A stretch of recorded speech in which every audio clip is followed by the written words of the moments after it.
আসসালামু আলাইকুম, welcome to my BCS voice. আজকে হচ্ছে আমার 60 দিনের স্টাডি চ্যালেঞ্জের 17তম দিন। দিনটা ছিল শুক্রবারের। আমি ঘুম থেকে উঠে নিজের জন্য এক কাপ চা বানিয়ে নিলাম, কারণ ইদানিং ঠান্ডা পানি খেতে খেতে নিজের গলার অবস্থা খুবই খারাপ বানিয়ে ফেলছি।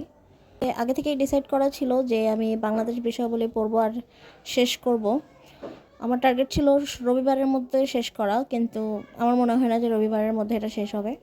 তো আগেই আমি ক্লাস করতে বসলাম। আমার আজকের টার্গেট ছিল যে আমি বাংলাদেশের কৃষি, এরপরে জনসংখ্যার টপিকটাতে ক্লাস করব, আর ছিল অর্থনীতি, আর ছিল শিল্প বাণিজ্য। তো প্রত্যেকটা ক্লাস অনেক লম্বা ছিল। আমি যদিও 2x স্পিডে শেষ করছি, তাও কম ছিল না। শিল্প বাণিজ্য অধ্যায়টা অনেক বড় ছিল, তারপর অর্থনীতি অধ্যায়গুলো এটা অনেক বড় ছিল টপিকটা। তারপরে জনসংখ্যার কৃষি, এটা আমি আগেও ক্লাস করছি প্লাস পড়ছি, তো এটা নিয়ে এত একটা সমস্যা ছিল না। তাও আমি ভাবছি এতগুলো ক্লাস যখন করলাম, এই দুইটা ক্লাস শুধু শুধু কেন বাদ দিয়ে রাখবো। তো সবগুলো ক্লাস করে ফেললাম, আর ক্লাসগুলো করতে আমার ভালোই টাইম গেছে। সবগুলো একসাথে করি নাই, যদিও সকালে কিছু করছি আবার বিকালে করছি। তো যেহেতু বাচ্চাদের এক্সাম শেষ, এগুলো হচ্ছে আমার ক্লাস 6-এর বাচ্চা, ওদের এক্সাম শেষ। তো গতকালকে ওদের অনেক বড় বায়না ছিল। বায়না বলতে আমি ওদেরকে শোনাচ্ছিলাম যে আমরা ছোটোবেলায় 6-এ থাকতে গৃহস্থ অর্থনীতির প্রজেক্টগুলো করতাম, একসাথে রান্না করতাম, টিচাররা আমাদের রান্না করে দিত, হেল্প করতাম, আমরা সবাই কাজ করে দিতাম। তো ওদেরও ডিসাইড করা হয়েছে যে না, ওরা আজকে একসাথে রান্না করবে, একসাথে খাবে। খুবই জোরাজুরি করছে, ওরা নিজেরাই সব কিছু ডিসাইড করছে, মেনু, তারপরে কি খাবে, বাজারও ওরা নিজেরা করছে, হিসাব কিতাবও সব ওদের নিজেদের। শুধু রান্না আমার আম্মু করে দিছিল, আর খিচুড়িটা আমি রান্না করছি। তো এই যে সকালবেলা বাজার করে এনে ওরা সব কোটাকুটি করে দিয়ে গেছে, এরপরে বাসায় যে আবার রেডি হয়ে নামাজ পড়ে দেন খাইতে আসছে। তো এই তো ওরা আজকে সারাদিন অনেক মজা করলো, যদিও আমিও মানা করি নাই, কারণ ওরা অনেক কষ্ট করছে পরীক্ষার কয়েকদিন। সারাটা দিন ওদের সাথে ভালোই কাটছে। খুবই ডিপ্রেশনে ছিলাম, আর কি পরিমাণ ডিপ্রেশনে ছিলাম যেটা ওদের সাথে যখন ছিলাম তখন বোঝা যাবে না। ওদের সাথে অনেক হাসি খুশি ছিলাম। এরপর তো ওরা চলে যায়নি, ওদেরকে জোর করে বের করে দিছি আমি 4টা বাজে, নয়তো ওরা বাসায় যাইতো না। তো এই তো ওদেরকে ছুটি দিয়ে আমি কিছুক্ষণ রেস্ট নিলাম, এরপর আবার পড়তে বসলাম।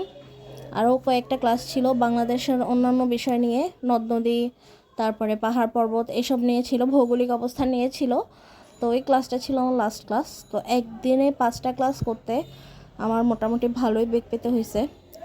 তো ক্লাসগুলো শেষ করে কি পড়বো এটা ডিসাইড করতে যাই, ভাবলাম তাহলে বাংলাদেশের অন্যান্য বিষয়গুলির নদ-নদী নিয়ে যেহেতু পড়লাম, তো ওগুলোর এমসিকিউগুলো পড়ে ফেলি।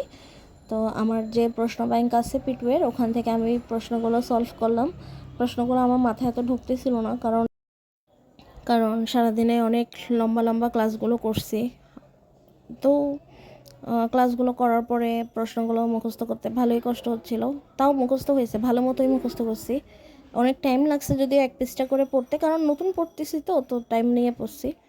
তো এই অধ্যায়টাতে অনেকগুলো এমসিকিউ ছিল, সবগুলো এমসিকিউ পড়লাম। এরপরে আমি বেসিক ভিউ থেকে প্রাচীন যুগ, তারপরে সুলতানি আমল, মোগল আমলের ওই প্রশ্নগুলো আগে পড়ছি। কিন্তু অন্য যে টপিকগুলো যেমন কৃষি, সরকার ব্যবস্থা, অর্থনীতি, ওগুলো বেসিক ভিউ থেকে পড়া হয়নি কখনো। এই কারণে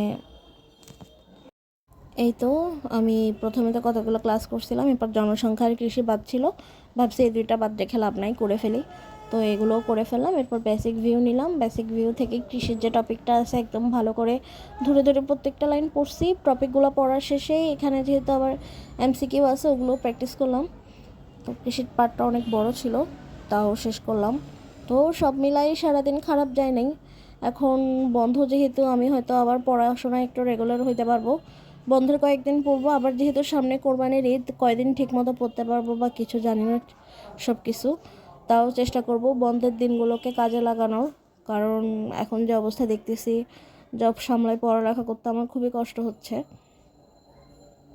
তো এই তো দেখি বন্ধের দিনগুলা আশা করি যেভাবেই হোক নষ্ট করতে দেওয়া যাবে না।